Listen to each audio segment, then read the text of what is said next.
Bollywood star hero Akshay Kumar నటించిన తాజా దేశభక్తి సినిమా కేసరి చాప్టర్ 2.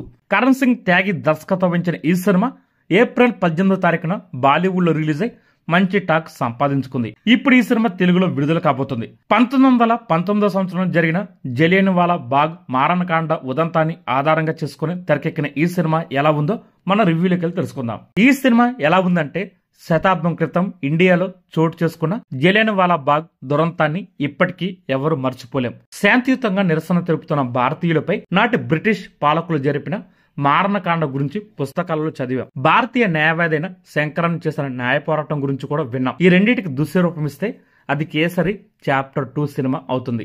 జలియన్వాలా బాగ్ దురంతాన్ని కళ్లకు కట్టినట్టు చూపిస్తూనే శంకరన్ చేసిన న్యాయపూరిని హైలైట్ చేశారు ఈ సినిమాలో. నిజంగా అప్పట్లో ఒక బ్రిటిష్ ఉన్నతాధికారిపై కేసు వేయడం అనేది ఆషామాషి వ్యవహారం కాదు. కానీ బ్రిటిష్ వైస్రాయ్ కౌన్సిల్లో సభ్యుడిగా ఉన్న శంకరన్ ఆ సాహసం చేశాడని చెప్పాలి. దేశ స్వాతంత్రం కోసం ఆయన చేసిన త్యాగం ఎంత గొప్పదో దర్శకుడు కరణ్ సింగ్ మరోసారి తన సినిమా ద్వారా ప్రపంచానికి తెలియజేశాడు. ఈ హిస్టారికల్ కోర్ట్ రూమ్ డ్రామాని అత్యంత సహజంగా తీర్చిదిద్దాడు డైరెక్టర్. కోర్టు సన్నివేశాలే ఈ సినిమాకి చాలా కీలకం. శంకరన్ మిక్లెగిన్ల మధ్య జరిగే వాదనలు ఉత్కర్తను రేకిస్తూనే మధ్యలో వచ్చే ట్విస్టులు ఆకట్టుకుంటాయి.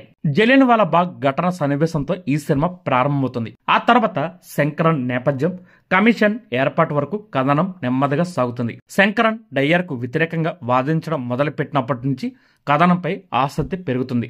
తొలి ట్రైల్లో శంకరన్ వాదనలు ఆకట్టుకుంటాయి. శంకరన్ కి పోటీగా డయ్యర్ తరపున మిక్లెగిన్ల రంగంలో దిగడంతో కథనం మలుపు తిరుగుతుంది. సెకండ్ హాఫ్ మొత్తం కోర్టులో జరిగే వాదన చుట్టూనే కథనం సాగుతుంది. క్లైమాక్స్ మాత్రం అదిరిపోయిందని చెప్పాలి. మొత్తంగా మనల్ని 2.5 గంటల పాటు ఆ కాలం నాటి పరిస్థితులు తీసుకెళ్లి బ్రిటిష్ పాలకులు చేసిన అరాచకాలను చూపిస్తూనే స్వాతంత్రం కోసం మన వాళ్ళు చేసిన పోరాటాలని గుర్తు చేసే సినిమా ఇది. ఇంకా నటీనటుల గురించి మాట్లాడుకుంటే శంకరన్ నాయర్ గా అక్షయ్ కుమార్ ఒదిగిపోయాడు. నిజమైన న్యాయవాదిలా ఆయన వాదనలుంటాయి. క్లైమాక్స్ లో ఆయన చెప్పే డైలాగ్స్ ఆకట్టుకుంటాయి. అలాగే నెగిటివ్ షేడ్ ఉన్న మిక్లెగిన్ గా మాధవన్ ఒదిగిపోయాడు. యువ న్యాయవాది దిల్రీత్ గిల్లుగా అనన్య పాండ్య తనదైన నటనతో ఆకట్టుకుంది. అలాగే శంకరన్న భార్యగా రెజీనా ఉన్నంతలో చక్కగా నటించింది. మిగిలిన నటీనటులు తమ పాత్ర పరిధి మీద నటించారు. అలాగే సాంకేతికంగా ఈ సినిమా చాలా బాగుంది. నేపథ్య సంగీతం ఈ సినిమా స్థాయిని పెంచిందని చెప్పాలి. పాటలు భాగోద్వేగాన్ని రగిలించేలా ఉంటాయి.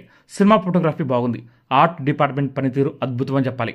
1919 సంవత్సరం నాటి పరిస్థితుల్ని, నాటి వాతావరణం కళ్ళకు కట్టినట్టు చూపించారు ఈ సినిమాలో. తెలుగు డబ్బింగ్ కూడా బాగా కుదిరింది. ఫైనల్ గా ఈ సినిమా ఎలాగుందంటే థియేటర్ లో తప్పకుండా ఈ సినిమా చూడండి.